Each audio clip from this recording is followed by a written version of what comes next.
Hello everyone and welcome to another video. Today we're going to go ahead and review a fragrance from the house of Montblanc. The fragrance we're going to talk about today is called Montblanc Legend Spirit.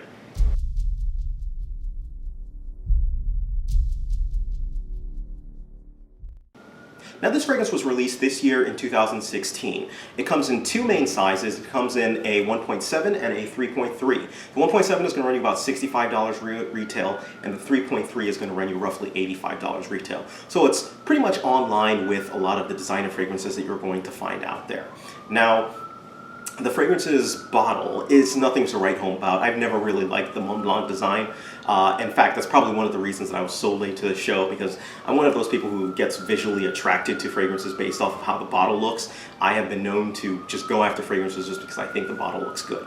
So that is some explanation, but outside of that, you know, the bottle is the same kind of makeup as the other Montblanc bottles. The difference is the colorway with this one. So just keep that of note when you're going out and shopping for it, all right?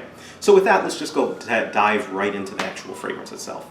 Now, this fragrance comes off to me immediately as this inoffensive, very sweet smelling, or not very sweet smelling, but very, sweet smelling is the word that I'm looking for. Inoffensive, sweet fragrance that really is going to please people as you come across. Now, it's an aquatic fragrance. It's an aquatic-y, citrusy, spicy type of fragrance that remains mellow. But at the same time, it gives it this invigorating feel. So being mellow and invigorating really are two almost different sides of the coin, but it manages to work. So when you first spray it, you get this aquatic note, you get this lemony note, and it gives you off this kind of almost heavy-like vibe, a heavy aquatic-like vibe that kind of reminds me of Invictus. I've seen it mentioned, people said it reminded them of Invictus and Sauvage, and it really does for me too. Invictus is what I get in the very beginning of the spray, but as it begins to mellow out, that's where it begins to remind me of Dior's Sauvage fragrance. So this kind of feels like it was the counter to Dior's Sauvage fragrance.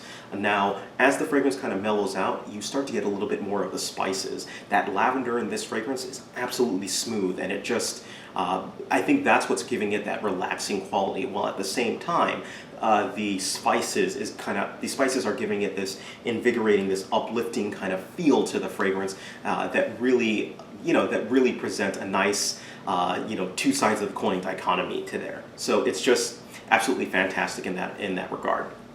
Now, spray-wise, I generally go about 3 sprays with this fragrance. The performance on this fragrance is pretty decent. I get about anywhere between 5 and 7 hours of this fragrance, and of that time that it's actually developing, I gotta tell you, it's absolutely, the performance on it, it's projecting the entire time.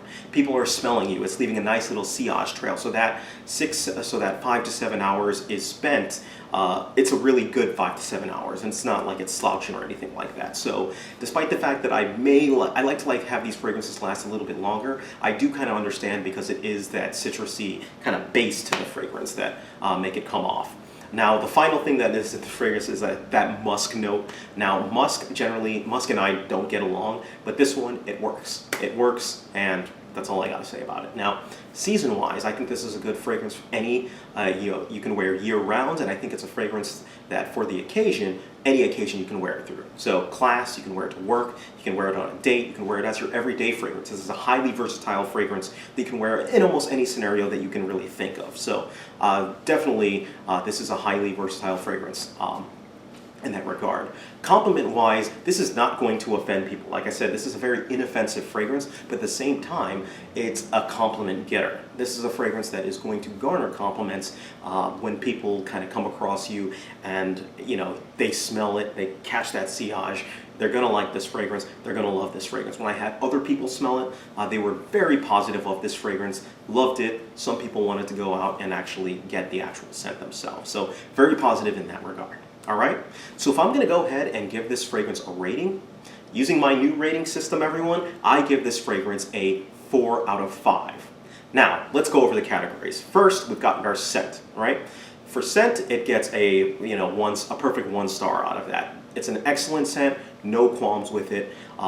It's fantastic in that regards. I love the actual scent. 2, performance. Performance, I give it a star as well too. Excellent performance. It does pretty well in most scenarios that you can actually wear it, and it's gonna project, last a long time. no qualms there. Uniqueness, this is where I give it a knock. Guess half a star for uniqueness. It has a little bit, I won't say there are many fragrances that it reminds me of, but like I said, Invictus and Dior Sauvage are the two fragrances that it reminds me of mashed up. So it is unique, but not entirely unique. And for that, you know, the general kind of formula for the fragrance, it kind of feels like it's been done before, if you will. All right, so for uniqueness, it's going to get half of a star. For value, it is also going to get a full star for this sucker. Sorry, half of a star. I was reading that paper wrong. Now, the reason why for value I'm giving it half of a star is because I'm looking around, I don't really see it discounted for. And for the price range, it is a good fragrance, but at the same time, I would like to see it a little bit cheaper. I'm generally used to paying for my designer fragrances, and I expect the designers to be roughly 60, maybe 70 on the high end. And if it's going to go over that, then I expect a little bit more value. So again, this is very subjective on that part, and I can kind of understand if people want to give it a full star for it, but I'm going to give it half of a star for it. And finally, for compliments, this gets a perfect star for it. It is out there. It is an excellent fragrance in that regard. So that's why it ends up with 4 out of 5 stars. Now, I could be tempted to bump that up to 4.5 stars, just because, you know, the value section, I still kind of feel a little bit iffy on that section. And if you caught me on another day, I might have given it a full perfect star for it. But as of right now, it gets that half of a star. All right. So 4 out of 5 stars. This is a great fragrance. Go ahead and check it out. I think this is definitely one that you should at least consider adding to your collection if you have not already. If you have Sauvage though, or Invictus, you may want to look in another direction or try it out before. It may be a little bit redundant on that. But if you don't have either of those fragrances, go ahead and give this one a check. All right. Thank you guys. Take care of yourselves, and you guys have a great day.